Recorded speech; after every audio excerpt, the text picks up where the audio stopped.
میری عادت ہوتی ہے کہ میں جو بھی حالات چل رہے ہیں، لوگوں کی جو بھی سوچ ہے، جو بھی خیالات ہیں لوگوں کے، اس حساب سے میں بات کروں جمعے کے بیان میں. اور قرآن چونکہ جامع کتاب ہے، لہذا قرآن سے ہمیں ہر چیزوں کی گائیڈنس مل جاتی ہے. فرق صرف اتنا ہوتا ہے کہ آپ قرآن سے استدلال کیسے کرتے ہیں، آپ قرآن سے اس طرف آپ کی توجہ جاتی کیسے ہے.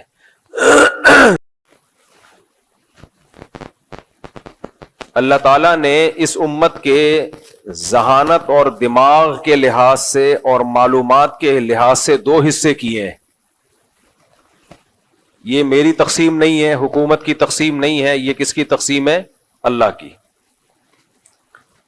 مختلف لحاظ سے مختلف تقسیمیں ہوتی ہیں.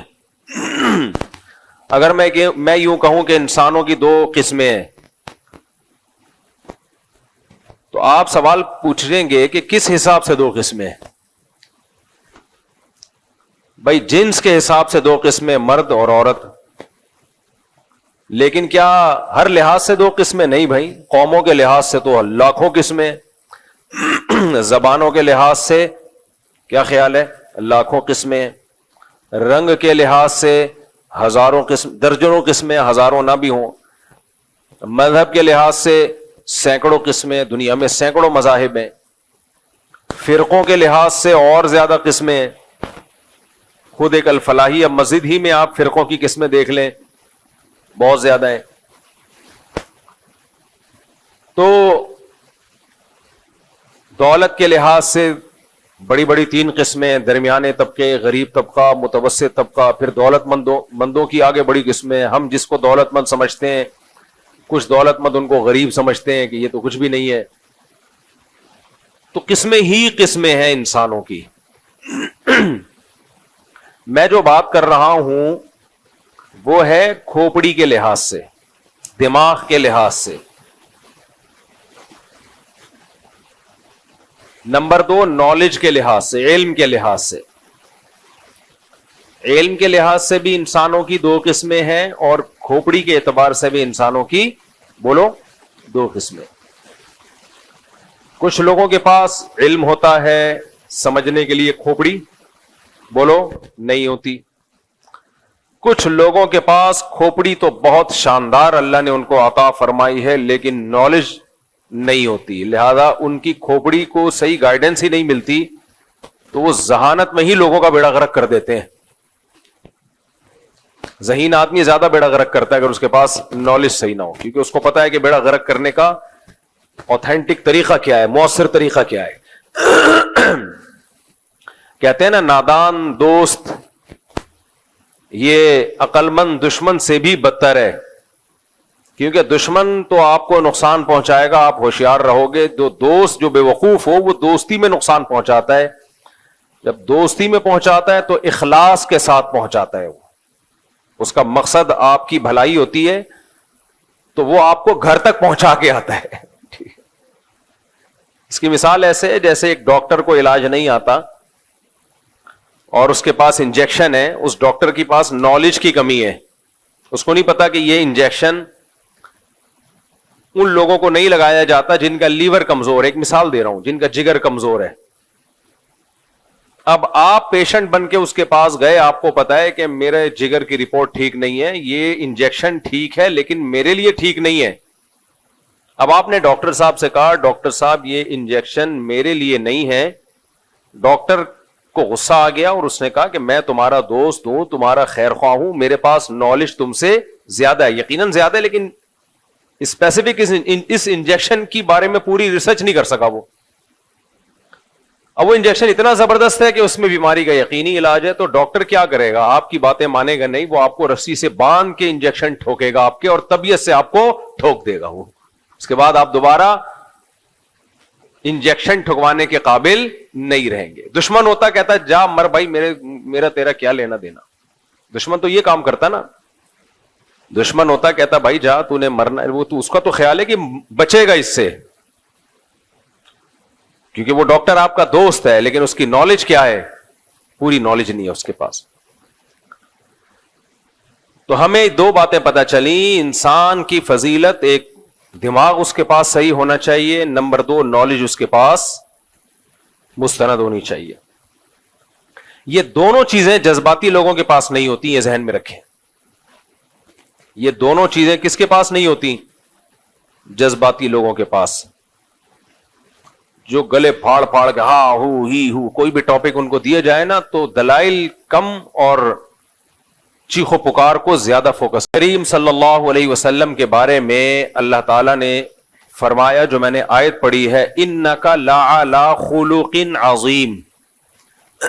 اے نبی، آپ اخلاق کے سب سے اعلی معیار پر ہیں. سب سے اعلی اخلاق کس کے تھے؟ نبی صلی اللہ علیہ وسلم کے.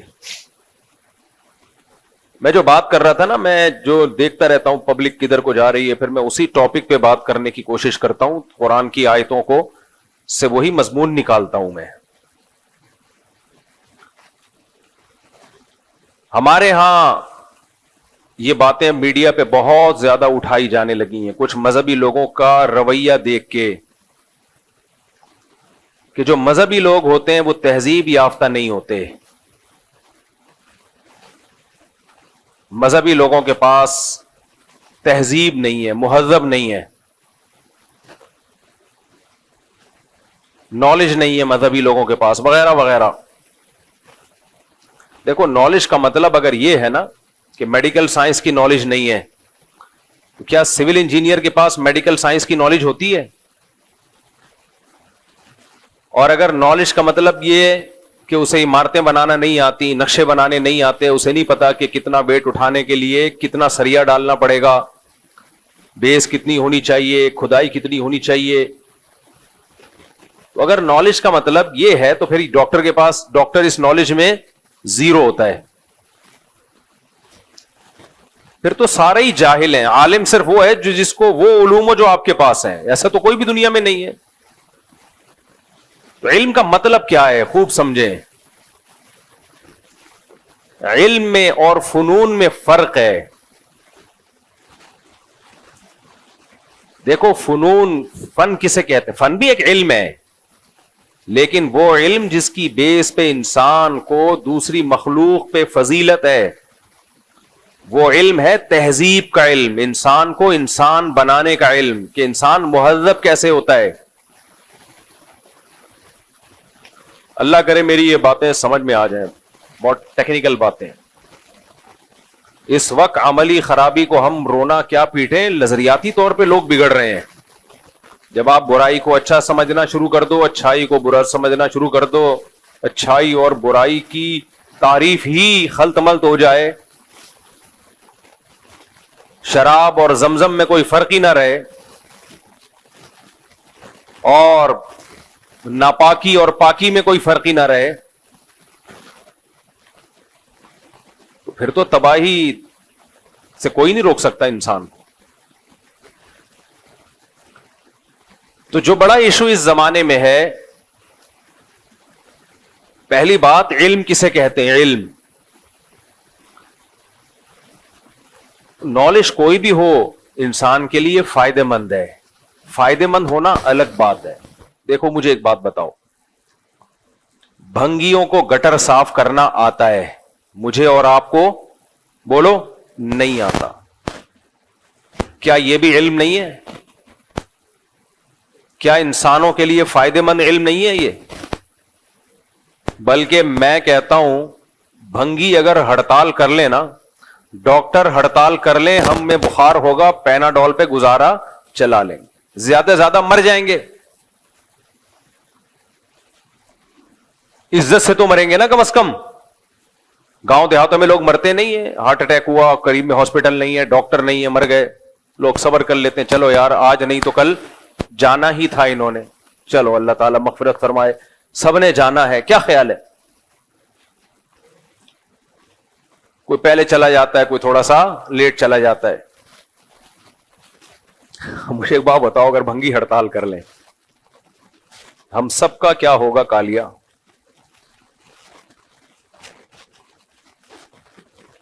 ان گٹروں کی اس پوزیشن میں اگر یورپ میں بھنگی ہڑتال کر لیں کوئی اتنا بڑا ایشو نہیں ہے. وہ سسٹم ایسا ہے کہ وہ گٹر بھرنے میں کم از کم 100 سال لگ جائیں گے ان کے. وہ اتنے بڑی بڑی لائنیں انہوں نے ڈالی ہوئی ہیں, بندوں سے زیادہ بڑی تو ان کی گٹر لائنیں ہوتی ہیں.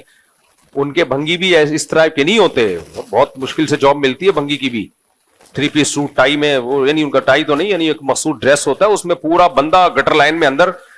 اگر آپ کھانا ہضم کر کے واکنگ بھی کرنا چاہیں نا ہضم کرنے کے بعد, تو ان کی گٹر لائنوں میں واکنگ ہو سکتی ہے. جار ہمیں تو ایسا لگے گا دیکھ کے شاید یہ لیاری ندی بہ رہی ہے اور اس کے ساتھ میں بندہ واک کرتا ہوا جا رہا ہے, جیسے ہماری لیاری ندی ہے نا, اس ٹائپ کی ان کی گٹر لائنیں ہوتی ہیں. میں بات کر رہا ہوں ہندوستان, پاکستان اور بنگلہ دیش کی, کہ یہاں اگر بھنگی لوگ ہڑتال کر لیں, اسٹرائک کر کے بیٹھ جائیں, اور تو ہمارا ہوگا کیا. بس میں اس پہ آگے جاتا نہیں ہوں کہ کیا ہوگا. مسجد میں اس کو ایکسپلین کیا نہیں جا سکتا. ہم سب مریں گے اور بدترین موت مریں گے, کوئی اچھے لفظوں سے یاد نہیں کرے گا ہمیں. فلاں گٹر میں ڈوب کے مر گیا, فلاں واش روم میں ڈوب کے, اس کے گھر میں پانی گٹر کا اتنا جمع ہو گیا تھا کہ تیرنے لگا. آپ مذاق نہ سمجھیں اس کو. ایک گٹر بند ہوتا ہے نا تو وہ پچھلے سارے گٹروں کا راستہ روک لیتا ہے. صرف 1 سے 1.5-2 مہینے کے بعد ایسا برا حال ہوگا کہ تصور سے روح کانپ اٹھتی ہے.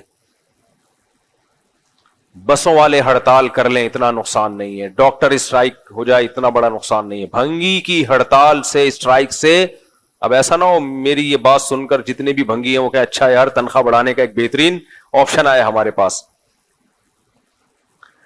میرے بھائی علم بھنگی کے پاس بھی ہے اور انسانیت کے لیے مفید علم ہے. ہمارے حضرت مفتی رشید احمد صاحب کے دور میں ایک طالب علم آ گیا مدرسے میں پڑھنے کے لیے, تو اس کے ماں باپ آ گئے کہ یہ آپ تو اس کو مولانا بنا رہے ہو. حضرت نے فرمایا دیکھیں یہ دین کا علم سیکھے گا اور حلال و حرام کا علم سیکھے گا, امت کی رہنمائی کرے گا. تو انہوں نے کہا نہیں یہ کوئی علم تھوڑی ہے, ہم وہ علم سکھانا چاہتے ہیں جس سے انسانیت کو فائدہ ہو. مثلا ڈاکٹر بنانا چاہتے ہیں, پائلٹ بنانا چاہتے ہیں. تو حضرت نے فرمایا دیکھیں اس سے بھی انسانیت کو فائدہ ہوگا. مجھے پوری کانورزیشن یاد نہیں ہے, اس کا اپنے الفاظ میں خلاصہ پیش کر رہا ہوں.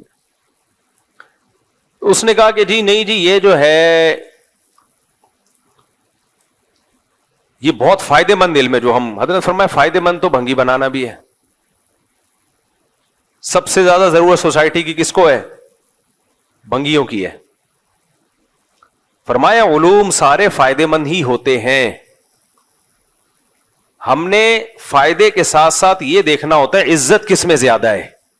فائدے کے ساتھ ساتھ کیا دیکھنا ہوتا ہے؟ عزت کس میں. بھنگی بننے میں عزت نہیں ہے, کوئی اپنے بچے کو بھنگی بنانا نہیں چاہتا. ڈاکٹر بننے میں عزت ہے اور ہونی بھی چاہیے, میں اس کے خلاف نہیں ہوں. کوئی آپ کہیں کہ ڈاکٹر اور بھنگی کو میں نے ایک ہی صف میں لے جا کے بٹھا دیا ہے. فرمایا اصل بات یہ ہے کہ عزت کو دیکھتا ہے انسان کہ عزت کس علم میں زیادہ ہے. آپ کی بچی کے لیے ڈاکٹر کا رشتہ آئے گا, فرشتہ سمجھ کے دے دو گے آپ اس کو, رشتہ نہیں بلکہ کیا سمجھو گے؟ فرشتہ. جمعدار کا رشتہ آئے گا, نشتہ, رشتہ نشتہ. لے رکشا اور دفع ہو جا کے, شیر آ نہیں رہا مجھے, دفع ہو جائے یہاں سے. تو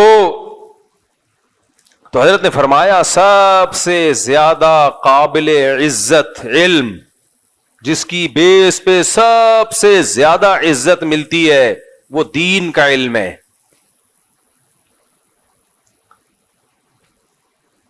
تو انہوں نے کہا یہ تو کوئی نہیں ملتی عزت. حضرت نے فرمایا کہ اسی لیے جتنی ملنی چاہیے اتنی نہیں ملتی کہ اللہ نے یہ عزت آخرت کے لیے محفوظ کر کے رکھی ہوئی ہے. کہ اللہ کی نظر میں سب سے زیادہ قابل عزت علم جو ہے وہ کون سا ہے؟ دین کا علم. ضرورت کا انکار نہیں ہے, دوسرے علوم کی ضرورت. دیکھو لوگ بے اعتدالی کا شکار ہیں اس میں, کچھ تو ہمارے دیسی لوگ ہیں جو کہتے ہیں کہ صرف دین ہی کا علم ہے، باقی سب فضول ہے. یہ بھی غلط ہے. بعض پیغمبروں کو اللہ نے دنیاوی علوم بھی دیے ہیں. حضرت داؤد علیہ الصلوۃ والسلام کے ہاتھ میں لوہا پگھل جایا کرتا تھا. یہ ایک مادی، یعنی ایک ایسا معجزہ تھا جس کا مادی زندگی میں فائدہ ہے. اور بھی کچھ پیغمبر گزرے جن کو اللہ نے علوم دیے، لیکن یہ تمام پیغمبروں کو نہیں دیے. کسی پیغمبر کو کوئی علم دیا، کسی پیغمبر کو کوئی علم دیا. قدر مشترک جو تمام پیغمبروں میں جو کامن بات تھی، وہ کیا تھی؟ دین کا علم. مجھے تھوڑا سا پانی ذرا پلا دیے گا، ٹھنڈا نہ ہو. تو دین کا علم اللہ نے تمام پیغمبروں کو دیا ہے. کیا خاص چیز ہے بھائی دین کے علم میں جو اللہ تمام پیغمبروں کو دے رہا ہے؟ کیا خاص بات ہے اس میں؟ ٹھنڈا نہ ہو بھائی. تو کیا خاص چیز ہے اس علم میں؟ تمام پیغمبروں کو اللہ یہ علم دے رہا ہے، دین کا علم. پھر نبی صلی اللہ علیہ وسلم نے فرمایا، بسم اللہ،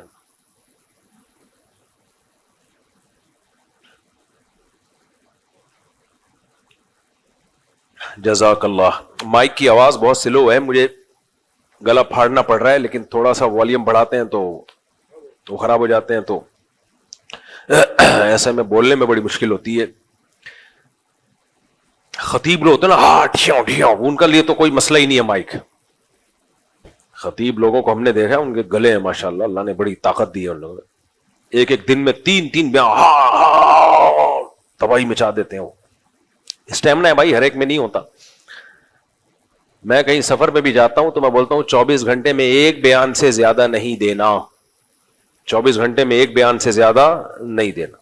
لوگ کہتے ہیں آپ تو بڑے سمجھے جاتے ہیں، بڑا آپ کا اسٹیمنا ہے. تو کیا مطلب 24 گھنٹے میں ایک سے زیادہ بیان نہیں کر سکتے؟ تو میں ان سے کہتا ہوں دیکھو، کنویں سے زیادہ پانی نکالو گے کیچڑ آنے لگے گا. کنویں سے زیادہ پانی نکالو گے کیا آئے گا؟ کیچڑ آئے گا. دماغ جب استعمال ہوتا ہے نا بیان میں، تو پھر 24 گھنٹے میں ایک ہی ہو سکتا ہے وہ. خالی گلا اگر استعمال ہو رہا ہے پھر آپ 6 بھی کر سکتے ہیں. ہاں کچھ خطیب ایسے ہیں جن کا ٹاپک ایک ہی ہوتا ہے، وہ ایک دن میں 4 6 بیانات بھی کر لیتے ہیں. وہ ٹھیک ہے، وہ ان پہ، کیونکہ اسی ٹاپک کو انہوں نے ریپیٹ کرنا ہوتا ہے.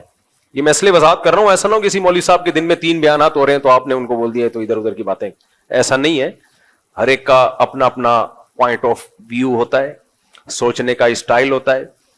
ہمارا بیان میں یہ ہوتا ہے کہ تھوڑا سا کھوپڑی کو زیادہ استعمال کرنا پڑتا ہے، گلا کم استعمال ہوتا ہے، کھوپڑی زیادہ استعمال ہوتی ہے. تو اس لیے میں جہاں بھی جاتا ہوں ایک بیان بس. ہاں اسی بیان کو ریپیٹ کرنا ہے تو پھر تو 4 دفعہ کر لو، پھر ٹھیک ہے.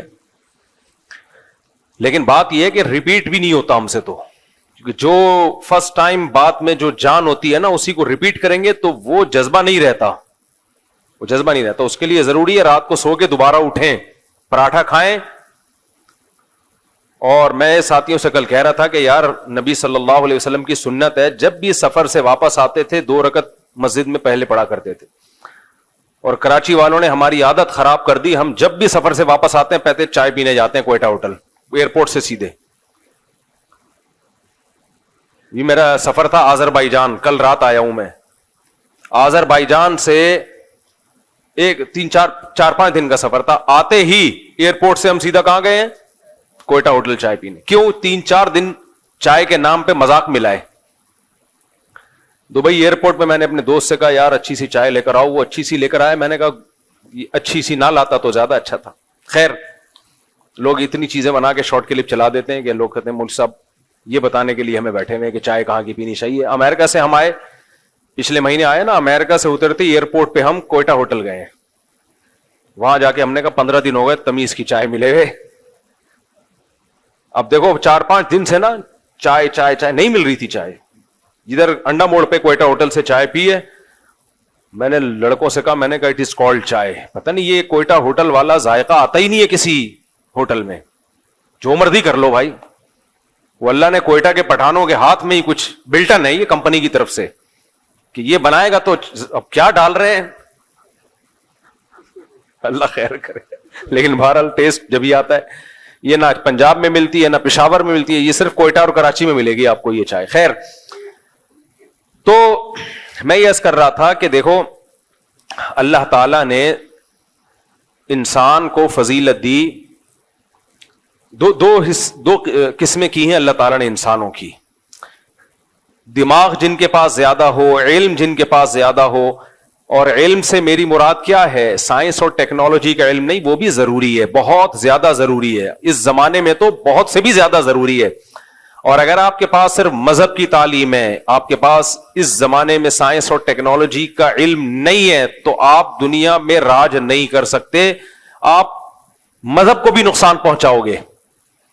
کیونکہ دنیا میں ترقی کے لیے وہی اصول ہیں جو اللہ نے دنیا کے لیے رکھے ہیں, جو فطرت کے تقاضے رکھے ہیں. اس سے لڑو گے تو ہار جاؤ گے, چاہے کتنے بڑے نیک آدمی ہو. میں بار بار ایک مثال دیتا ہوں نا, آپ بہت زیادہ تہجد گزار ہو اور سجدے کر کر کے آپ کے ماتھے پہ محراب بن گیا. بعض لوگوں, ہم نے بھی بہت الحمدللہ سجدے کیے, پتہ نہیں محراب نہیں بنتا. کچھ لوگ 4 دن نماز پڑھتے اتنا بڑا محراب بن جاتا ہے. ہم بھی بھائی اتنے ہی سجدے کرتے ہیں جتنے محراب والے کر رہے ہیں, لیکن بہرحال بعض لوگ 4 دن کریں گے اور اتنا ماشاءاللہ اللہ نے شاید ان کو نوازا ہو, واللہ عالم, بنتا بھی ہے. ریڈی کمپنی ہے اس کی, کوئی کمپنی کا نام بتا. خیر, تو بہرحال یہ سجدوں کے نشانات حدیث میں آتا ہے قیامت کے دن اور روشن ہوں گے. خیر, تو آپ بہت تہجد گزار ہو, للہ فی اللہ روتے رہتے ہو. ایک دن بجلی کی تار, برہنہ تار کو آپ نے ہاتھ لگا لیا, وہ تار آپ کو چھوڑے گی یا گلے ملے گی آپ سے؟ بولو, گلے ملے. آپ کے گھر میں ایک برہنہ تار تھی بجلی کی, آپ نے یہ کہہ کے اس کو چھوڑ دیا کہ میں اسباب کی دنیا میں اتنا زیادہ نہیں کہ میں اتنی احتیاطیں کروں کہ کون سی تار باہر نکلی ہوئی ہے, کون سی دیواروں کے اندر جا رہی ہے, یا میں آگ لگنے کے لیے کوئی پہلے سے انتظام کر لوں وغیرہ وغیرہ. آپ نے کہا چونکہ ہمارا تعلق مع اللہ, ایک تو یہ عین بہت گاڑا نکالتے ہیں, جو بھی تعلق مع اللہ میں بولا کرو اللہ کے بندو, عربی جب عربی میں بولو. پھر ایک صاحب کہنے لگے 100%. میں نے کہا 100% بھی کافی ہے, 100% کو 100% کہنے کی ضرورت بہت بھی نکالیں گے. بھائی اردو کو اردو میں بولو یار, ہر زبان کا اپنا ہے. اردو بھی تو پریشان ہے نا, آدھی انگلش آ رہی ہے اردو میں, کچھ عربی آ رہی ہے, کچھ فارسی آ رہی ہے, کچھ تو اردو خود بوکھلا گئی ہے کہ میں ہوں کیا. تو پنجاب والے اپنے اسٹائل میں بولتے ہیں, پشتو والے اپنے اسٹائل میں بولتے ہیں. ایک ہمارے دوست ہیں, پٹھان دوست ہیں, بڑے میرے لیے قابل احترام ہیں, ان کو پتا ہے کہ وہ ناراض نہیں ہوں گے. مجھے کہتے ہیں کمیونیکیشن گیپ ہے, کمیونیکیشن گیپ. اب وہ انگلش کس میں بول رہے ہیں, پشتو میں, کمیونیکیشن. پہلے تو میں سمجھا نہیں کون سا گیپ ہے یہ. تو وہ بہت بالکل ایسے دانتوں کو پیس کے نا, جیسے پشتو بولتے ہیں ویسے انگلش. اردو والے بھی انگلش کو بگاڑ دیتے ہیں.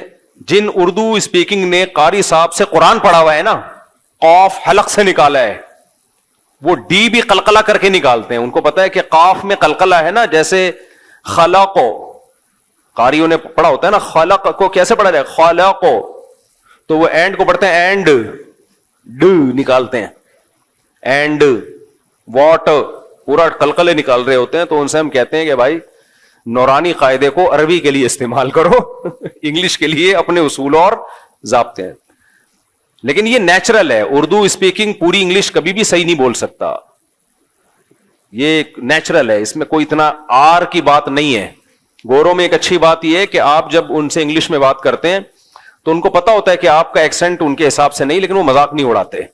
ہمارے یہاں جب کوئی پنجاب والا جس کو اردو نہ آتی ہو وہ اردو غلط بولے گا تو اردو اسپیکنگ مذاق اڑاتے ہیں اس کا. یہ بالکل غلط ہے, یہ 100% غلط ہے. آپ پنجابی بولو تو آپ بھی تو غلط بولو گے. میں بول رہا ہوتا ہوں نا پنجابی, تو پنجاب والے کہتے ہیں آپ نہ بولا کرو, خدا کے لیے بگاڑ دیتے ہو آپ. تو جب کوئی آپ کی زبان بول رہا ہے, اگر غلط بھی بول رہا ہے تو اس کو اپریشیٹ کرنا چاہیے. ویل ڈن, زندہ باد, چلو تم نے ہمیں عزت دی, ہماری زبان میں بات کی ہے. تو انگریز لوگ اس کا اہتمام کرتے ہیں, ہمارے لوگ نہیں کر رہے ہوتے, مذاق اڑا رہے ہوتے ہیں دوسرے کی زبانوں کا. خیر, تو میں یہ کر رہا تھا میرے بھائی کہ اللہ تعالیٰ نے ہمیں دو قسمیں کی ہیں انسانوں کی. ایک دماغ جن کا ذہین ہو اور دوسرا علم ان کا کامل ہو. اور علم سے کیا مراد ہے, ہر جگہ قرآن میں علم سے دین کا علم مراد نہیں ہوتا, خوب سمجھ لیں. بعض دفعہ مادی علم کو بھی قرآن نے علم کہا ہے, اس کی بھی قرآن میں مثالیں ملتی ہیں. تو علم کے لحاظ سے تو دنیا کا علم ہو یا دین کا علم ہو، دونوں ضروری ہیں، دونوں فائدے مند ہیں. جیسے میں نے بتایا کہ کوئی بھی علم اگر کم ہوگا دنیا میں آپ کے پاس، آپ کی قوم میں وہ علم نہیں ہوگا تو آپ اس میں پستی کھاؤ گے، نیچے کی طرف جاؤ گے. تو اسلام کو دنیا میں غالب کرنے کے لیے صرف دین کا علم کافی نہیں ہے. دنیا کے اصولوں پہ چلتی ہے.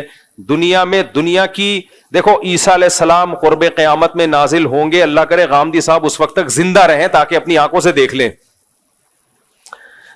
بخاری اور مسلم کی حدیث کا غامدی صاحب نے انکار کر دیا نا. اتنی واضح حدیث ہے کہ لَيُوشِكَنَّ أَن يَنزِلَ فِيكُمُ ابْنُ مریم، ضرور بھی ضرور تم پر عیسیٰ ابن مریم نازل ہوں گے. تو جناب غامدی صاحب اگر یہ مطلب حدیث، یہی حدیث تو ہے بخاری مسلم کی، اور بھی حدیث کی کتابوں میں آئی ہے. اگر نبی پر کسی نے یہ ان حدیثوں میں جھوٹ باندھا ہے معاذ اللہ، تو اس کا مطلب یہ امت بہت بڑی کذاب تھی، کیونکہ اس حدیث کو ایک راوی نے بیان نہیں کیا، متعدد راوی ہیں، وہ سارے جھوٹے تھے معاذ اللہ. پھر تو امت پہ اعتماد ختم. پھر تو کیا بھروسہ یہ کتاب جو ہمیں قرآن ملی ہے امت نے اس میں تحریف نہ کر دی ہو. آپ کہہ سکتے ہیں قرآن کی حفاظت کا تو اللہ نے وعدہ کیا ہے، اس کا جواب یہ کہ یہ بھی تو اسی قرآن میں لکھا ہوا ہے جو ہمیں اس امت نے دیا ہے. عقلی طور پر امکان ہے خود ہی لکھ کے ہمیں دے دیا ہو، لیکن ہم کہتے ہیں یہ نہیں ہو سکتا، کیونکہ تواتر کے ساتھ جب کوئی چیز چلی آ رہی ہوتی ہے اس میں غلطی کا امکان نہیں ہوتا. تو حضرت عیسیٰ علیہ الصلوۃ والسلام جب نازل ہوں گے نا قرب قیامت میں، اچھا جب نازل ہوں گے تو اس وقت ہی نازل ہوں گے. کائنڈلی ابھی آپ کوئی ایسا کام نہ کریں. لوگ کیا امام مہدی کے انتظار میں آذربائیجان ہو کے آیا ہوں نا، وہاں ایک انقلاب آیا تھا رشیا، سوویت یونین کے انقلاب سے پہلے. کوئی لیڈر گزرا ہے جس نے بہت لوگوں کو قتل کیا، اور آذربائیجان میں جو اسلامی حکومت تھی اس کو ختم کر دیا تھا اس نے. یعنی اہل سنت کی حکومت تھی، سنیوں کی. تو ختم کیا کس دلیل پہ؟ کہ میں امام مہدی ہوں. حدیثوں میں جس مہدی کا تذکرہ ہے وہ میں ہوں، اور ایسی کی تیسی کر دی پوری اسٹیٹ کی، ریاست کی.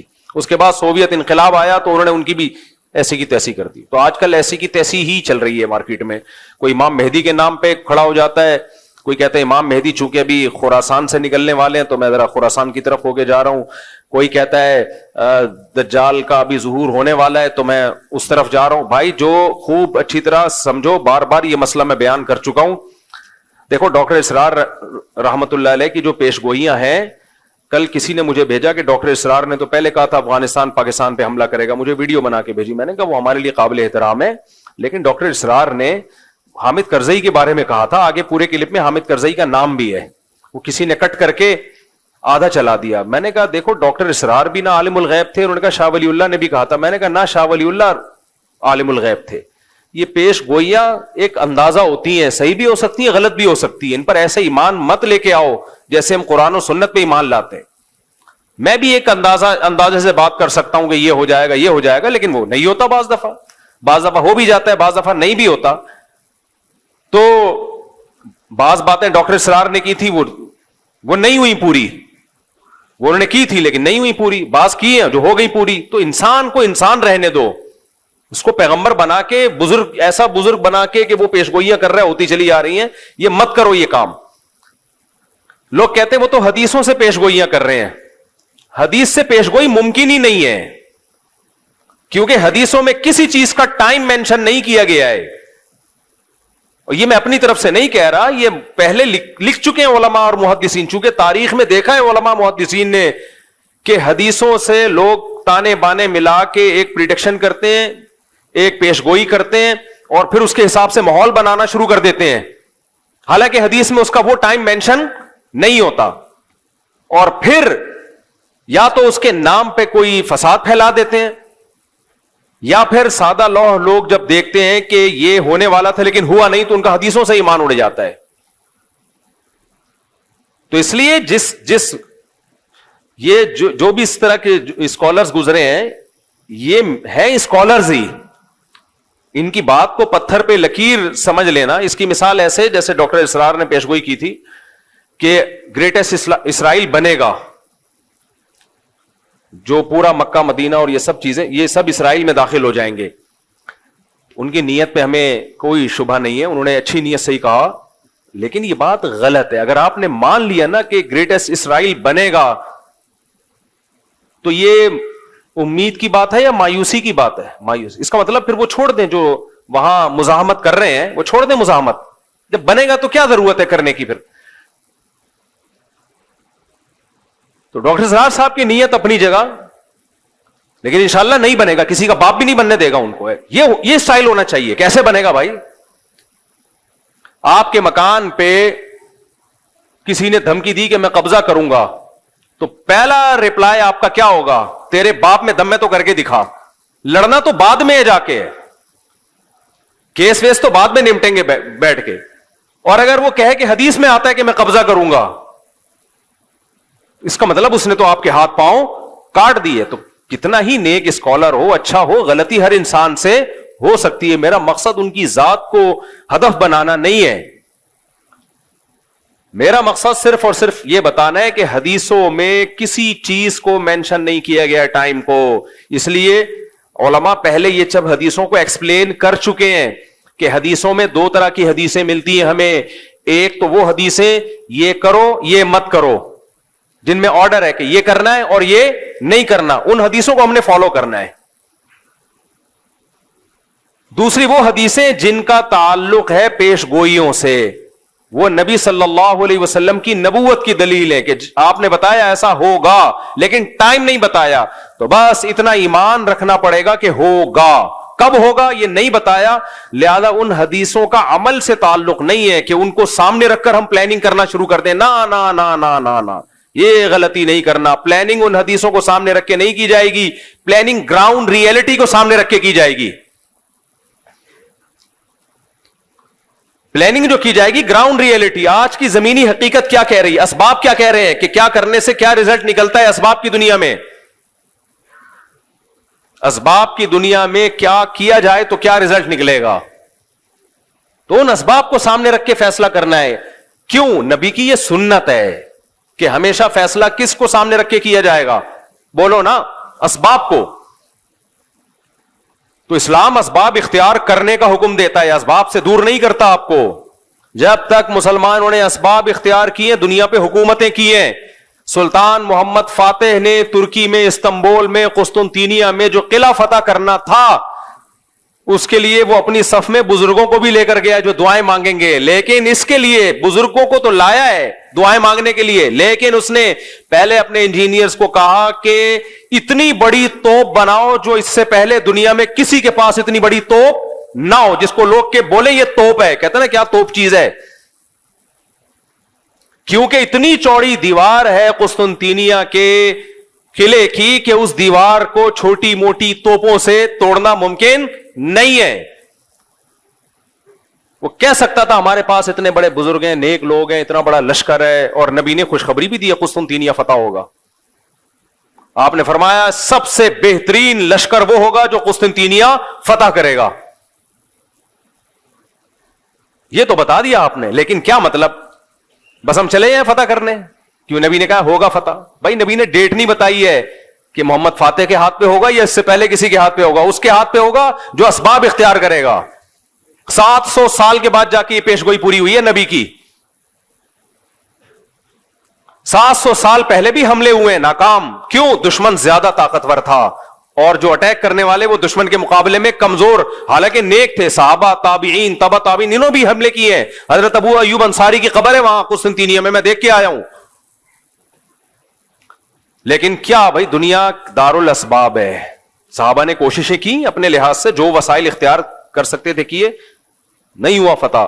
سلطان محمد فاتح نے کہا کیوں نہیں ہو رہا, اس قلعے کی ایسی کی, اتنی چوڑی دیواریں ہیں نا اس قلعے کی, اس دیوار کی جو استنبول کے گرد انہوں نے کھینچی تھی رومیوں نے, یا تو یہ عیسائیوں نے تھی یا عیسائیوں سے پہلے حکومت تھی فارس کی, ایرانیوں کی, جو مجوسی تھے, آگ پرست تھے. اب اس میں دونوں قول ملتے ہیں ہمیں, مجھے پوری تحقیق نہیں ہے کہ یا تو یہ مجوسیوں نے بنائی تھی پہلے آگ پرست. دو ہی بڑی سپر پاور گزری ہے نا بھائی, ایک ایرانیوں کی گزری ہے اور ایک مسیحی, اس سے پہلے تو یہودیوں کی تھی. دیکھو پہلے یہودیوں نے دنیا میں حکومت کی ہے, سلیمان اور داؤد علیہ السلام کے دور میں. ہر جگہ کس کی تہذیب نظر آتی تھی؟ یہودیوں کی. سلیمان علیہ السلام کا نا پورا حدود سے آ کے خبریں دی ہیں, ملکہ سبا ہے, وہ ملکہ سبا کو بھی فتح کر لیا اور کو پھیلتے چلے گئے. تو جو سپر طاقت تھی دنیا میں, جو سلطنت قائم تھی, وہ کس کی تھی؟ یہودیوں کی. اس سے پہلے کی تاریخ میں میں نہیں جا رہا, اس سے پہلے بھی بہت لوگوں نے دنیا میں حکومتیں کی ہیں, تو ماضی قریب کی بات میں کر رہا ہوں. اس کے بعد اللہ نے کس کے ہاتھ میں روحانی خلافت دی ہے؟ مسیحیوں کے ہاتھ میں. حضرت عیسیٰ پر ایمان لانے والے یہ پھیلتے چلے گئے, جنگوں کے ذریعے بھی, دعوت اور تبلیغ کے ذریعے بھی. کچھ علاقوں کو تو عیسائیوں نے تلوار کے زور سے فتح کیا, کچھ ایسے تھے جو خود بخود پوری اسٹیٹس مسیحی مذہب میں داخل ہو گئیں کیونکہ اس میں اٹریکشن تھی. لیکن یہ جو مجوسیوں کی حکومت تھی, آگ کی پوجا کرنے والے ایران کی طرف تھے, یہ ان کی اپنی ایک الگ ریاست تھی, بہت بڑی اسٹیٹ تھی ان لوگوں کی بھی.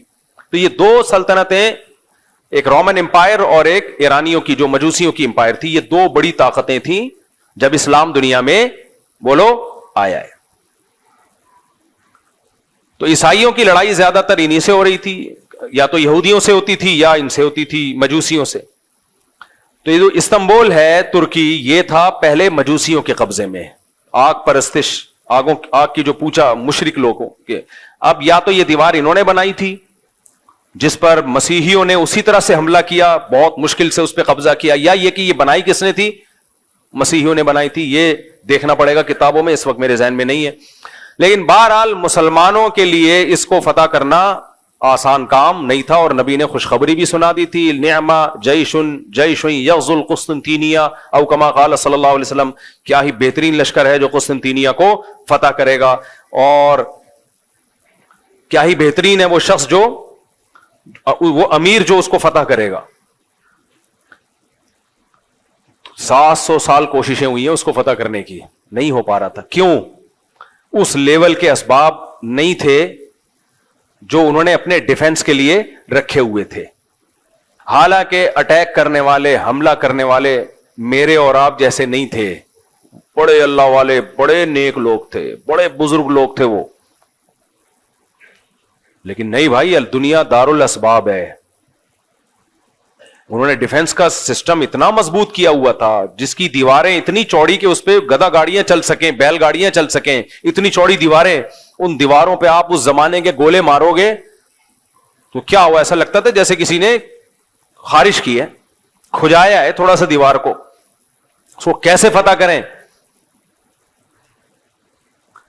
پھر 2 سمندروں کے بیچ میں ایک نہر ہے جو یورپ کے ترکی کو اور ایشیا کے ترکی کو الگ کرتا ہے, تو اس سمندر کو بھی کراس کرنا تھا, وہ بھی ممکن نہیں تھا.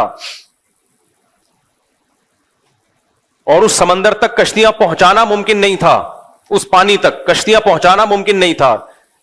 کشتیاں سمندر کے راستے سے لے کر آئے تو دشمن کا قبضہ تھا اس پہ, اور کشتیوں کو بائی روڈ لے جانا, اتنی بڑی تعداد میں سمندری جہاز جیسی کشتیوں کو بائی روڈ لے جانا ممکن نہیں تھا. تو سلطان محمد فاتح نے 2 خاندانی کام کیے. بولا سب سے پہلے تو ایک اتنی بڑی توپ بناؤ کہ جس کو لوگ کہیں یہ کیا ہے, کیا توپ بنائی ہے, کیا توپ بنائی. یہ اسباب اختیار کیے اس نے. اور دوسرا, کھوپڑی استعمال کرو. جب تک ہم وہ جو 2 سمندروں کو ملانے والی پٹی ہے پانی کی, اس میں کشتیاں نہیں اتاریں گے, اور اتارے بھی چپکے سے, دشمن کو پتا نہ چلے, تو اس وقت تک ہمارے لیے اس کو فتح کرنا ممکن نہیں ہے. مشورہ ہوا کہ ایک ہی آپشن ہے ہمارے پاس, توپیں تو بنانا کوئی مشکل نہیں ہے, انجینئرز نے بنا لی بڑی بڑی توپیں, آج بھی رکھی ہوئی ہیں ترکی کے میوزیم میں آپ جائیں. تو سب سے بڑا مسئلہ یہ ہے کہ خشکی کو پار کر کے پانی میں کشتیاں کیسے اتاری جائیں جہاں مجاہدین کو بٹھا کے شہر کے اندر بھیجا جائے تاکہ وہ پیچھے سے بھی اٹیک کریں. 2 بڑے چیلنج تھے. نمبر 1 کشتیاں وہاں تک پہنچانا, نمبر 2 چپکے سے پہنچانا. کیونکہ دشمن دیکھ لے گا وہ مارے گا. میں اور آپ ہوتے ہم کہتے لا الہ الا انت سبحانک انی کنت من الظالمین 10 لاکھ دفعہ اس کا ورد ہوگا. ہاں آؤ بیٹھو سارے, یا اللہ فتح کرا دے, یا اللہ ہم تیرے گناہگار بندے ہیں اور ابھی تک گناہگار ہی ہیں کیونکہ اسباب اختیار کر نہیں رہے. پھر ہم جاتے, شف سرکار بھی ہمارے پاس ہوتا, ہم کہتے ادھر منہ کر کے جتنی تیرے پاس پھونکے آج ساری نکال دے یار. گورنمنٹ سے کہتے پھونک کے اسپیشل سلنڈر لے کر آؤ اور شف سرکار کے لگا دو تاکہ ہوا اندر جائے اور سرکار کے زمانے مبارک سے باہر نکلے, نکلتی رہے ہوائیں.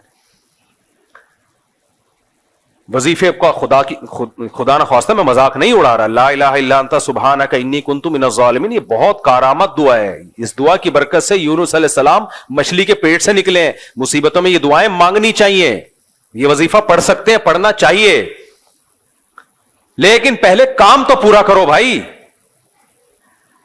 پیناڈول رکھی ہوئی ہے, بخار میں یوں یوں جھوم رہا ہے, ابے یہ 2 گولی کھاتے ہوئے تجھے تکلیف ہو رہی ہے, موت آ رہی ہے, کھا لے, پھر فاتحہ پڑھ کے پھونک بھی لگا دینا. وہ کھا نہیں رہی ہے اور سارا زور کس پہ ہے؟ پھونکوں پہ ہے. تو مسلمان کا سارا زور اس وقت پتہ ہے کس پر ہے؟ اسباب کی نفی پر. اس میں مذہبی طبقے کی بھی میجورٹی مبتلا ہو چکی ہے. ہمارے فرمایا کرتے تھے, یہ مفتی رشید احمد صاحب رحمہ اللہ کی جان کو جب خطرہ ہوا تو گارڈ رکھے حضرت نے, بڑے زبردست گارڈ رکھے تھے حضرت نے نا. اور حضرت کے شاگرد چونکہ مخلص تھے, انہوں نے کہا کہ ہم آپ کو بغیر گارڈ کے چھوڑیں گے نہیں. آج کل شاگردی مروا دیتے ہیں کہ حضرت آپ کا تو اللہ سے تعلق اتنا زبردست ہے, آپ کو تو کسی کا باپ بھی نہیں بم سے اڑا سکتا. پہلے ہمارے سینے پہ گولی آئے گی پھر آپ کی آئے گی. آ تو گئی نا, بھلے تیرے کے بعد ہی آئی, لیکن آ تو گئی نا حضرت جی کے.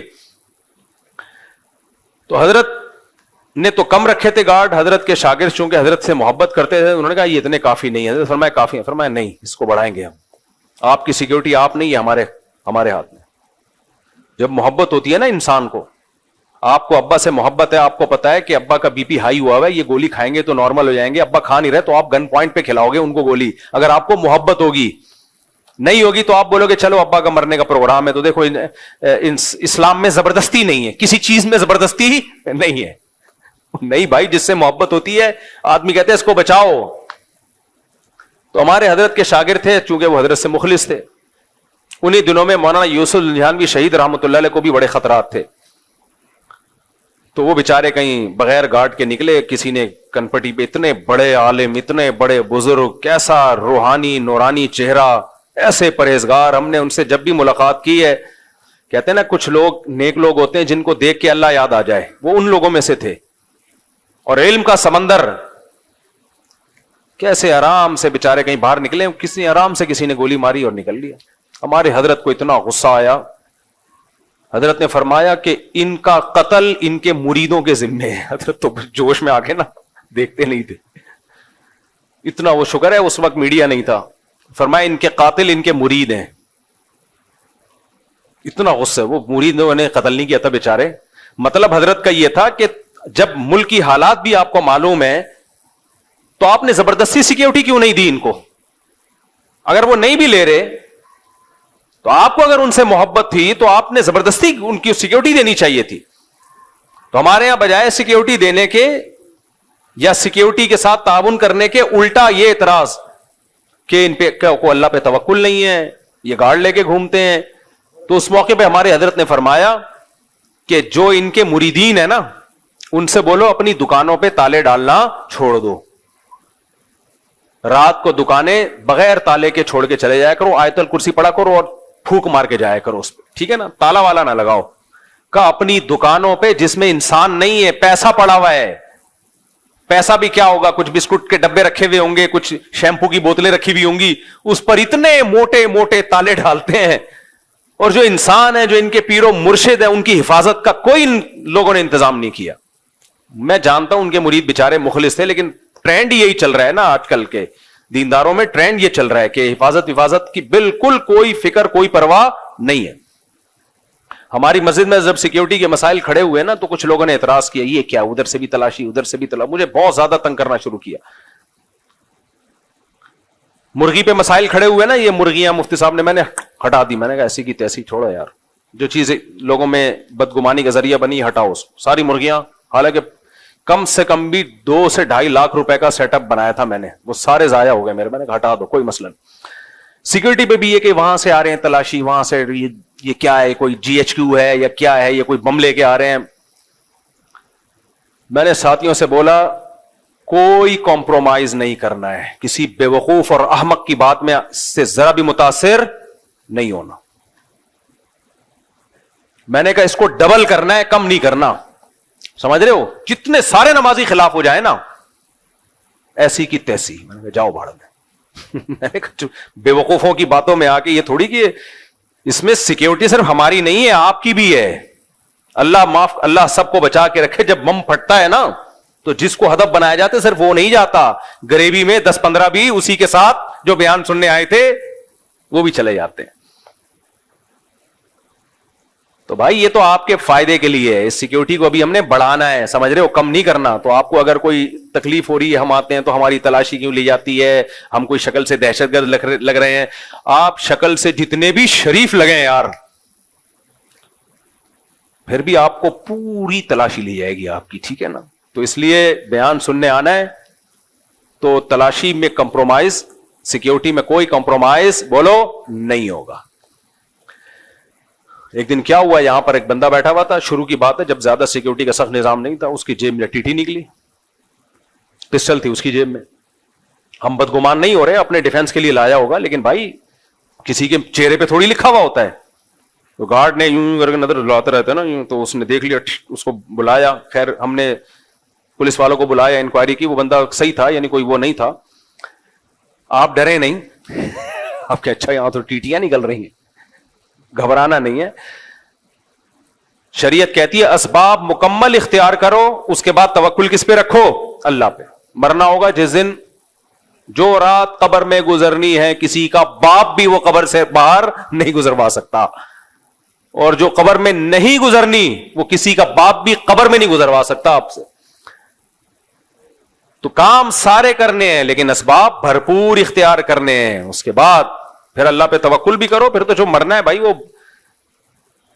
وہ تو مرنا ہے, ڈرو نہیں موت سے. موت کا ڈر الگ چیز ہے اور بے احتیاطی الگ چیز ہے. تو ہمارے حضرت نے فرمایا کہ یہ جتنے بھی لوگ ہیں نا, جو حضرت مولانا یوسف جہانوی شہید رحمۃ اللہ علیہ کو انہوں نے سیکیورٹی نہیں دی, فرمایا کہ یہ اپنی دکانوں پہ بڑے موٹے موٹے تالے ڈال کے جاتے ہیں, حالانکہ اندر کیا رکھا ہوتا ہے, شیمپو کی بوتلیں. ٹھیک ہے, آپ گولے گنڈے والے کو دیکھو, جب ریڑی بند کرے گا کیسے تالے لگے ہوئے ہو, اور نظر سے بچنے کے لیے بھی انتظامات کیے ہوئے ہوتے ہیں. حلیم کی دیگوں پہ لکھا ہوتا ہے, کالا جوتا لٹکا ہوا ہوتا ہے, اس بزنس کو نظر نہ لگے. بزنس کیا ہے, ٹوٹل 2 دیگیں. اللہ اور برکت دے بھائی, 2 دیگیں کو 4 کر دے اللہ, ہماری دعا ہے. لیکن ابے بھائی یا تو بہت بڑا جاپان کی گاڑیوں کا تیرا شو روم ہوتا, اربوں خربوں روپے کی ٹرانزیکشن ہو رہی ہوتی, روزانہ 50 گاڑیاں نکل رہی ہوتی تیرے شو روم سے, تو نظر سے بچنے کے لیے کچھ اہتمام کرتا. وہ کر نہیں رہا, وہ بیٹھا ہوا ہے آرام سے. تیری حلیم کی دیگ ہے, اس پہ جوتے بھی لٹکے ہوئے ہیں اور کالے کپڑے بھی جھوم رہے ہیں. رکشے والے نے پیچھے جوتا لٹکایا ہوا ہوتا ہے, اب کم نظر آ رہا ہے, پہلے بہت ہوتا تھا.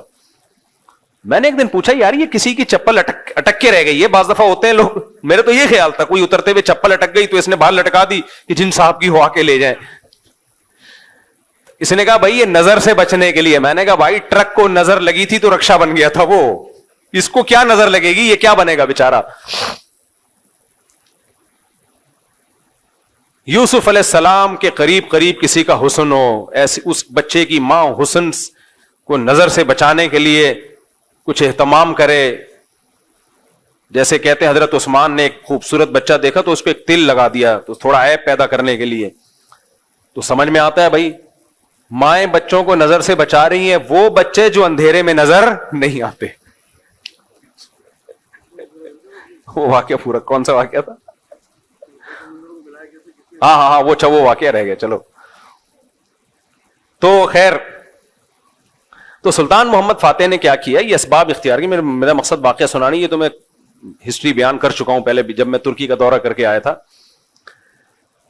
یہ صرف یہ بتانا تھا کہ ہمارے ماضی کیا تھا اور آج ہم منہ کی فائرنگ کے علاوہ ہمارے پاس کچھ بھی نہیں ہے. اور اوپر سے ہمارے جو دیسی لبرل ہیں جن کی قیصر احمد راجہ نے طبیعت سے کلاس لی ہوئی ہے, قیصر احمد راجہ کو لازمی سنا کرو اور اس کے چینل کو آگے پھیلاؤ بھی, کیونکہ مجھے جو اب تک نظر آیا ہے پاکستان میں کم از کم واحد بندہ ہے جو ان دیسی لبرل کے خلاف کھڑا ہوا ہے. یہ دیسی لبرل جو ہے نا, جن کے پاس کچھ بھی نہیں ہے, نہ دین کا علم ہے نہ دنیا کا علم ہے, بیٹھ کے پھینکتے رہتے ہیں, انگلش میں انگلش ٹھش پھش مارتے رہیں گے, عوام سمجھتی ہے یار کیا نالج ہے, کیا نالج ہے یار. ابے بھائی وہ نالج آپ کو لگ رہی ہوتی ہے. میں نے بتایا نا ایک انٹی آئی ہیں آج کل, وہ کہہ رہی ہیں ڈارون کی جو تھیوری ہے کہ جو ارتقاء ہے وہ ایک ثابت شدہ حقیقت ہے سائنس میں, جھوٹ سے بات شروع ہو رہی ہے. پھینکنے پر گورنمنٹ نے کوئی پابندی لگائی ہے یار, پھینکتے رہو. سائنسدان کہہ رہے ہیں کہ ثابت شدہ نہیں ہے اور ہمارے پڑھے لکھے کہہ رہے ہیں کہ ثابت شدہ ہے. کوئی حکیم دوا بنا رہا ہے, اس کو خود اطمینان نہیں ہے کہ بھی ٹرائی کروں گا, اور اس کا جو منشی بیٹھا ہوا ہے وہ کہہ رہا ہے ایسی بہترین دوا ہے 100 بندوں پہ تجربہ ہو چکا ہے, تو اس سے بھی آگے نکلنے کی کوشش کر رہا ہے. تو یہ دیسی لبرل جو اس طرح کی تحقیق پیش کر رہے ہیں نا, خوب سمجھ لو ان کا مقصد تحقیق نہیں ہے. ان کو ایک ٹاسک دیا گیا ہے کہ علماء کو اور اسلام کو پیچھے رکھنا ہے. اس کا طریقہ یہ ہے کہ سائنس کو اس انداز میں پیش کیا جائے کہ لوگ سمجھیں کہ سائنس اور مذہب آپس میں ٹکرا رہے ہیں. ابھی ایک دیسی لبرل انکل ہے, ان کے اسپیچ سن رہا تھا میں, کہہ رہے تھے کہ مذہبی آدمی تو تہذیب یافتہ ہو ہی نہیں سکتا, مذہبی آدمی تہذیب یافتہ ہو ہی نہیں سکتا.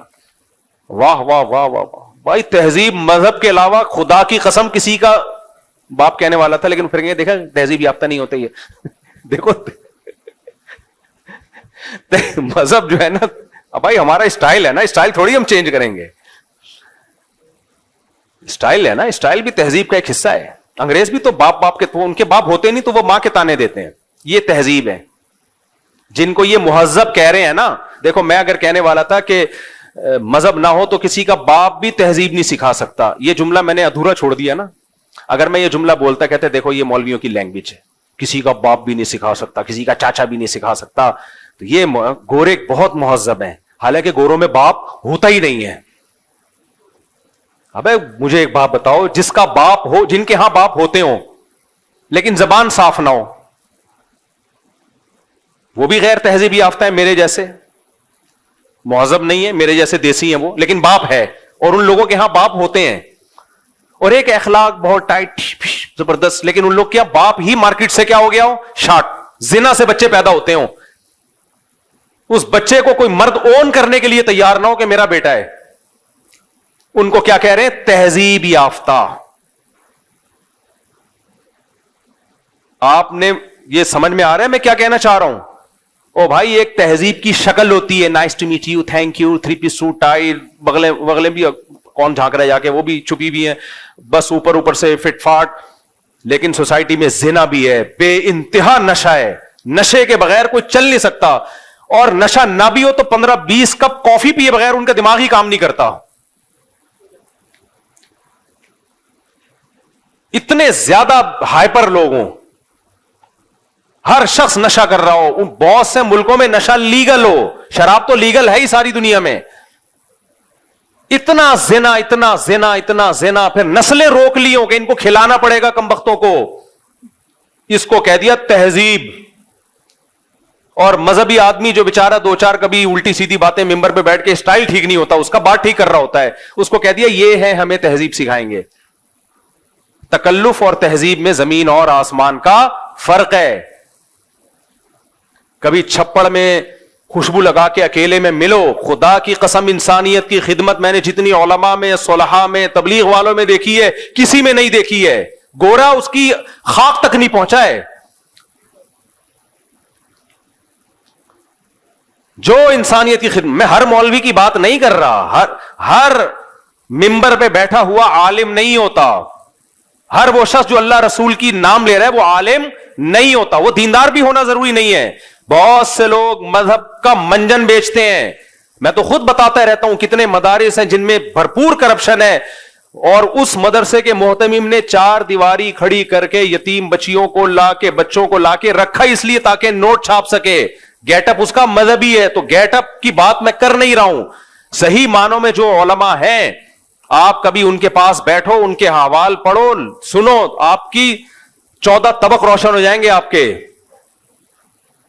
میں ایک مثال دیتا ہوں, جو اپنی اولاد پیدا کرنے کے لیے تیار نہ ہونا کہ اس پہ خرچہ کرنا پڑے گا, تو اس کا مطلب وہ تو انسانیت کے لیے خیر خواہی کا جذبہ ہو ہی نہیں سکتا. سب سے زیادہ تو انسان اپنی اولاد کا ہوتا ہے. ان کمبختوں کو بچے پیدا کرتے ہوئے موت آ رہی ہوتی ہے کہ اس کو پالنا پڑے گا, تو یہ انسانیت کو کیسے پالیں گے؟ یہ مذہب سکھاتا ہے اپنے بچے بھی پالو, دوسروں کے لے کے بھی بچے بھی پالو, یتیموں کے بچے. یہ ضرب مذہبی لوگوں میں میرے بھائی, یہ ہمارے نبی میں ظرف ہے کہ آپ کی اپنی اولاد بھی اور ام سلمہ سے نکاح کر کے ان کے بچے بھی آپ نے پالے ہیں, اور اس کنڈیشن میں پالے جب گھر میں 40 دن چولہا نہیں جلتا تھا. یہ ہے تہذیب. کوئی ایک گورا ایسا لا کے دکھاؤ مارکیٹ میں جن کے تم صبح شام تہذیب کی باتیں کرتے ہو, ایک لا کے دکھاؤ تم. وہ بیوی سے وفا نہیں کرتا, وہ آگے نسل کیا بڑھائے گا بھائی؟ اور ان کی عورتیں مردوں سے وفا نہیں کرتی ہیں. ان کی عورتیں اپنی اولاد پیدا کرنے کے لیے تیار نہیں, کہ ٹینشن ہوگی. کیا ہوگی؟ ٹینشن. ابے بھائی, جو اتنی ٹینشن اٹھانے کے لیے تیار نہ ہو, ان کے ملک کہہ رہے ہیں, ان کی اسٹیٹ کہہ رہی ہے کہ نسل بڑھاؤ تاکہ ملک کو فائدہ ہو. کہ ملک کا فائدے کی ایسی کی تیسی, ہم ٹینشن نہیں لینی. وہ بھائی عیش پرست لوگ ہیں, خواہش پرست لوگ ہیں, نفس پرست لوگ ہیں. اس عیاشی اور نفس پرستی کو تہذیب کا نام دے دیا, کیونکہ سوٹ اور ٹائی اچھے ہوتے ہیں, گٹر لائنیں صاف ہوتی ہیں, روڈ اچھے ہوتے ہیں, سگنل ٹائم پہ چلتے ہیں, پولیس والے بڑے ہینڈسم اسمارٹ سے اچھے اخلاق سے بات کرتے, تو وہ ساری بد تہذیبی پہ ایک چمک پٹی لگا دی ہے خوبصورت سی, ٹھیک ہے نا. اس کو نام کیا رکھ دیا دیسی لبرل نے؟ تہذیب. خدا کی قسم, ہمارے گاؤں میں چلے جاؤ نا, گاؤں دیہاتوں میں, کے پی کے میں چلے جاؤ, پنجاب, مجھے بہت افسوس ہوتا ہے, گاؤں سے ایک بندہ جاتا ہے باہر امریکہ کینیڈا, چکر لگا کے آتا ہے, اپنے گاؤں کے لوگوں کو برا بلا کہ ان میں پینڈو لوگ ہیں, تہذیب نہیں ہے. میں کہتا ہوں بھائی, تو وہاں سے پیسہ کما کے 10 بندوں کو کھلا رہا ہے, تو پینڈو ہے, تو جاہل ہے, تجھ میں تہذیب نہیں ہے. گورا بیوی کو ایک چائے کی پیالی پلانے کے لیے تیار نہیں ہے, اور وہ کیا ہے مہذب. میں نے کہا تمہارا دماغ خراب ہو گیا ہے, ایک چکر باہر سے لگا کے آتے ہو, تھوڑا روڈ موڈ صاف دیکھ لیتے ہو نا, سڑکیں مڑکیں, بڑے متاثر ہو جاتے ہو. یہ تو ہماری گورنمنٹ اگر انسان کے بچہ بن جائے تو ہمارا ملک بھی صاف ہو سکتا ہے. ہمیں کوئی شوق تھوڑی ہے گندا میلا رہنے کا, تو حکومت نے باقاعدہ میلا بنانے کا پروگرام بنایا ہوا ہے ہمیں. تو اس لیے یہ ان دیسی لوگوں سے بہت ہوشیار رہو. انگریز آئے گا نا یہاں, جب گاؤں دیہاتوں میں جاتا ہے, یہاں محبتیں دیکھتا ہے, وہ بڑا متاثر ہوتا ہے, یار انسانیت تو تم میں ہے, ہم تو سب تنہا ہیں, ہمارا تو کوئی خاندان نہیں ہے, کوئی پریوار نہیں ہے. ایک ایک بھائی 10 بھائیوں کو بھی, چھوٹے بھائیوں کو بھی کھلا رہا ہے, بہنوں کو بھی کھلا رہا ہے, باپ رکشا چلا رہا ہے, بہت کم آمدن ہے, لیکن اپنے بیٹے کی شادی اپنے خرچے پہ کر رہا ہے کہ برائی میں نہ پڑ جائے. یہ رسپانسبلٹی وہ اٹھا رہا ہے. گورے میں یہ دم بولو نہیں ہے. ہاں, ہر چیز ایک مینجمنٹ کے تحت ہے, تو مینجمنٹ جہاں بھی ہوگی تو وہ دیکھنے میں خوبصورت لگے گی. مثال کے طور پر ہمارے یہاں مینجمنٹ نہیں ہے کیونکہ قانون نہیں ہے, اور یہ ہمارا قصور تھوڑی ہے, تو ہماری حکومتوں کا قصور ہے. اس کی میں ایک مثال دیتا ہوں. بد تہذیبی کے ساتھ کتنا ہی اچھا کام ہو برا لگتا ہے, تہذیب کے ساتھ کتنا ہی برا کام ہو اچھا لگتا ہے. تو وہاں بہت سارے برے کام ہو رہے ہیں ایک تہذیب کے ساتھ, کام برے ہو رہے ہیں. وہ ہمارے یہاں بہت سے اچھے کام ہو رہے ہیں بد تہذیبی کے ساتھ. تو کام اچھا ہے, لگ کیا رہا ہے؟ بولو نا, برا لگ. مثال کے طور پر آپ جمعہ پڑھنے آؤ, لائن لگائے بغیر گھستے چلے جاؤ, کوئی ادھر گر رہا ہے, کوئی ادھر گر رہا ہے, کوئی 2 بندے بیٹھے ہوئے چپک کے بیچ میں گھسنے کا شوق ہے اس کو, کندھے پھلانگ پھلانگ کے جا رہا ہے.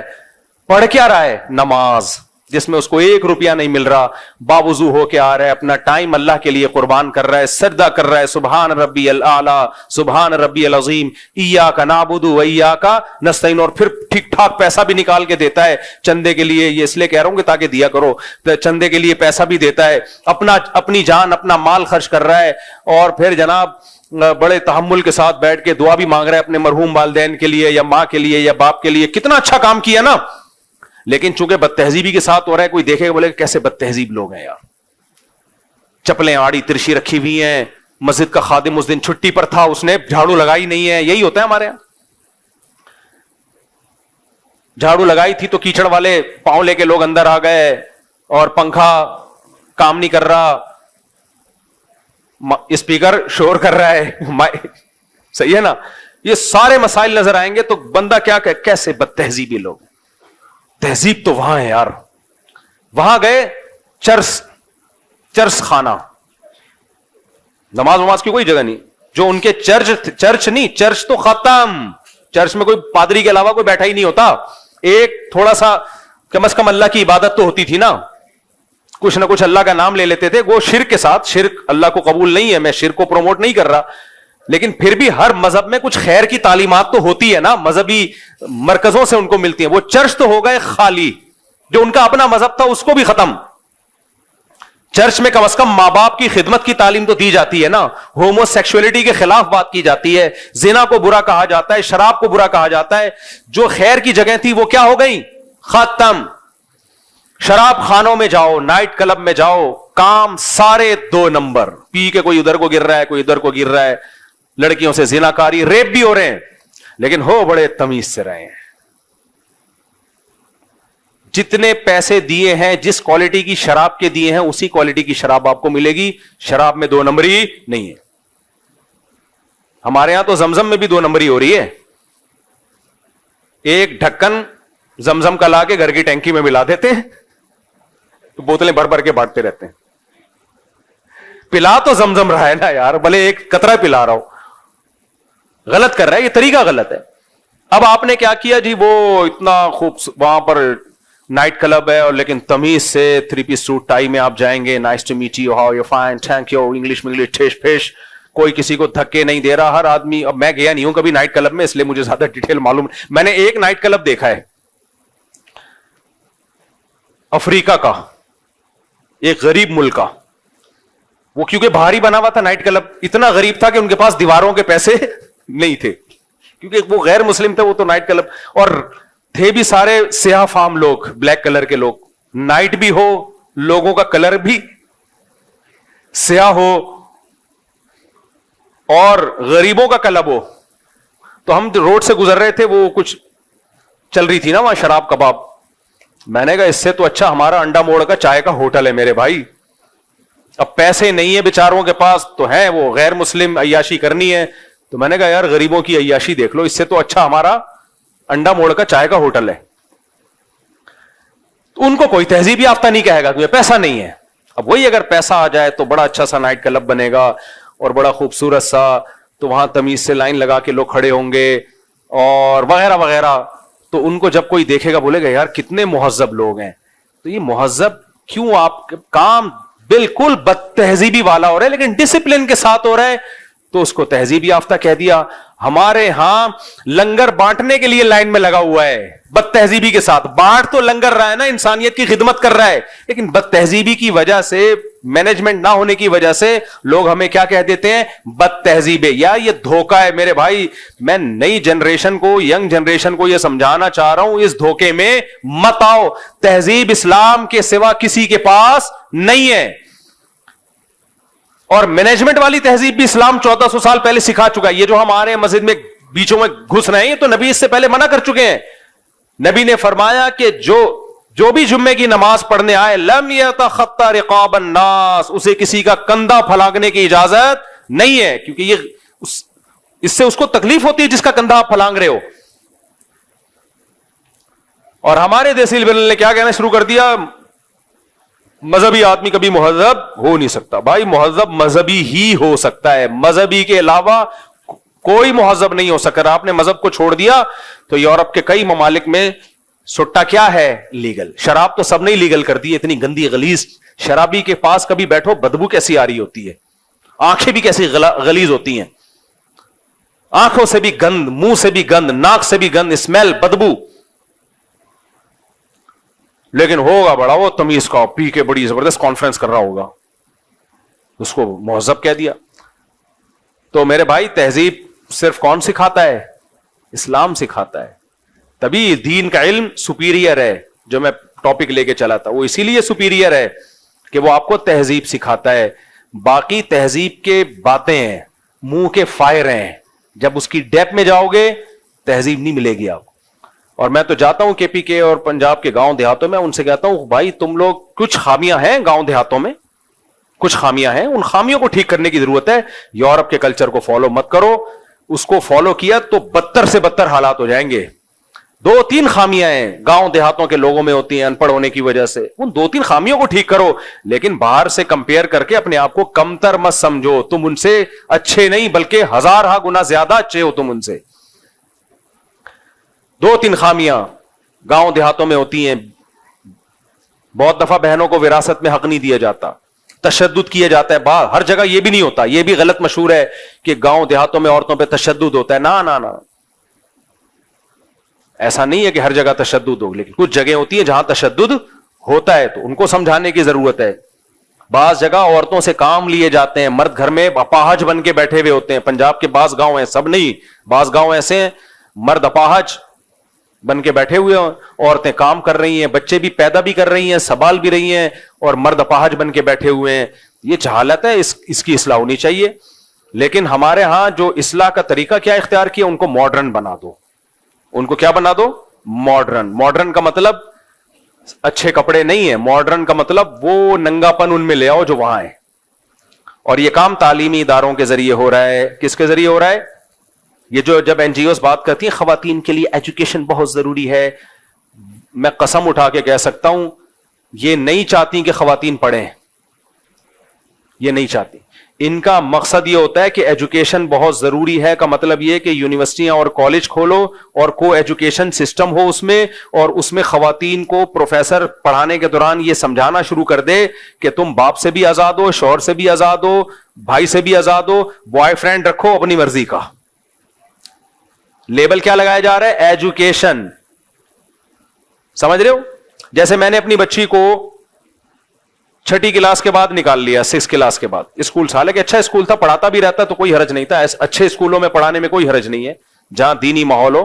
لیکن مجھے لگ رہا تھا کہ اسکول میں ٹائم ویسٹ ہو رہا ہے, ہوم اسکولنگ پہ لے آیا میں. صحیح ہے نا. ایک فیمیل ٹیوٹر میں نے پکڑی جو اچھی دیندار تھی اور ماہر بھی تھی, اس نے 2 سال میں 4 سال کا کورس کمپلیٹ کرا دیا اس. اور اس دوران ہماری باہر ٹریولنگ بھی ہوتی رہی ہے فیملی کے ساتھ, ورنہ اسکول میں جب بچے پڑھ رہے ہوتے ہیں تو آپ بچے کو باہر بھی نہیں لے جا سکتے. سفر میں بھی چھٹیوں میں جائیں گے تو چھٹیوں میں ہو سکتا ہے ہمارے پاس ٹائم نہ ہو, بلکہ نہیں, جو 3-4 سال کی تعلیم تھی نا وہ 1 سال میں کرائی ہے. 1 سال بھی پورا نہیں, 1 سال میں. آپ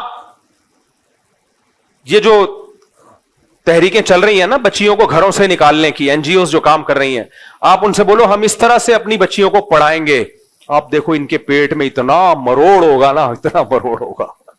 اس کی ایک مثال دیتا ہوں میں. وزیرستان میں کئی سال پہلے کیس آیا تھا, کسی لڑکی پہ زنا کی تہمت لگی تھی اور وہ اس کو 100 کوڑے مارنے کا, یا شادی شدہ تھی تو رجم کا فیصلہ وہاں کے جرگے نے کیا, علماء نے. یہ واقعہ مجھے اسلام آباد میں وہیں کے کسی مقامی شخص کے ذریعے پتا چلا. تو وہاں جرگہ بیٹھا تو ایک ہائپ کریٹ کی گئی, دیکھو بچیوں پہ ظلم کر رہے ہیں, کوڑے مار رہے ہیں. بہت لوگوں نے, ہاں کوڑے مارنے کا تھا وہ, سوری دوبارہ میں بات, کوڑے نہیں, کسی شادی شدہ نے زنا کیا تھا, الزام لگا تھا, زنا کیا نہیں تھا, الزام لگا تھا, تو اس کو رجم کی سزا سنائی وہاں جرگے نے, وہاں علماء نے کہ رجم کیا جائے گا پتھروں سے. تو وہاں کے لوگوں نے بتایا کہ این جی اوز بڑی حرکت میں آ گئی, ایک عورت کو مارا جا رہا ہے, بہت ہائپ کریٹ کی گئی, بہت شور مچایا گیا, بہت باہر سے انہوں نے پیسہ ویسا بھی لیا کہ ہم عورت پہ ظلم نہیں ہونے دیں گے. کہہ رہے وہاں کے علماء نے جب گواہ مانگے, ثبوت مانگے, تو پتا چلا کہ یہ شواہد نہیں ہے, یعنی اس پہ جھوٹا الزام لگا ہے. کہہ رہے تو ہمارا خیال یہ تھا کہ جب اس کو چھوڑ دیا جائے گا کہ بھائی یہ جھوٹا الزام ہے, تو این جی اوز خوش ہوں گی, دیکھو ماشاءاللہ ایک لڑکی کو ہم نے بچا لیا. حالانکہ انہوں نے نہیں بچایا تھا, وہیں کے علماء نے فیصلہ کیا تھا, لیکن پھر بھی ان کے فیور میں تو جا رہا ہے نا. ان کا دعویٰ یہ تھا کہ ہم نہیں سزا جاری ہونے دیں گے, تو خوش ہوں گے. کہہ رہے ہیں حیرت اس پہ ہوئی کہ ان سب کے منہ لٹک گئے کہ یہ ہوا کیا ہے, اس کو چھوڑ کیوں دیا. کیونکہ ان کی خواہش یہ تھی کہ ان کو مارا جائے اور پھر ہم مظلومیت کی داستانیں سنا کے منجن بیچیں کہ ہم عورت کے خیر خواہ ہیں اور اس منجن کے ہمیں باہر سے پیسے ملیں. سمجھ میں آ رہی ہے بات کہ نہیں آ رہی ہے؟ جیسے بعض ڈاکٹر چاہتے ہیں کہ لوگوں کا علاج ہو, ٹھیک ہو جائیں, جتنا پیسہ مقدر ہے مل جائے گا. بعض چاہتے ہیں کہ ٹھیک نہ ہو کیونکہ بیمار رہیں گے تو دکانیں چلتی رہیں گی ہماری. تو ایسے ہی میرے بھائی بہت سی این جی اوز جو کام کر رہی ہیں یہ میرے اور آپ کی خیر خواہ نہیں ہے, یہ عورت کی بھی خیر خواہ نہیں ہے. ان کا مقصد خواتین کو ایجوکیٹڈ کرنا نہیں ہے, خواتین کی تعلیم نہیں ہے.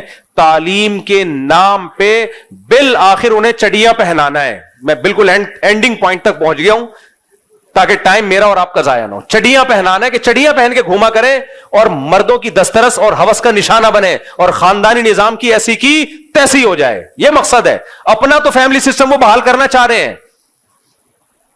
اپنے ملکوں میں تو کمبختوں کے ایک بچہ پیدا ہو جائے نا, ماں کو اتنے پیسے دیتے ہیں, کہتے ایک اور پیدا کر, بڑا مزہ آیا. وہ پھر بھی نہیں پیدا کر رہی. وہ یورپ امریکہ میں ماں کے ایک بچہ پیدا ہو جائے نا, وہ ہو دیکھو پیسے کتنے ملتے ہیں اس کو, تاکہ وہ ایک اور مارکیٹ میں لائے. وہ کمبخت پھر بھی نہیں لا رہی ہوتی. ذہن ایسا بن چکا ہے. ہمارے ملکوں میں یہ بے حیائی کے نام پہ ایک طوفان کھڑا کیا ہوا انہوں نے. تو ہم تعلیم کے خلاف نہیں ہے میرے بھائی, اس ماحول کے خلاف ہیں. اور تعلیم تو اسلام کا ورثہ ہے, ہمارا ورثہ ہے. ہماری کتابیں پڑھ کے تو یہ یہاں تک پہنچے ہیں. میں بار بار انگریز کا جملہ ریپیٹ کرتا ہوں کہ انگریز کہتا ہے مسلم سائنٹسٹ دنیا میں نہ ہوتے تو آج ہم جس ترقی تک پہنچے ہوئے ہیں کم سے کم یہاں پہنچنے میں 500 سال لگتے. تعلیم دین ہو یا دنیا, یہ تو اسلام اور مسلمانوں کا ورثہ ہے, اس کے کون خلاف ہو سکتا ہے؟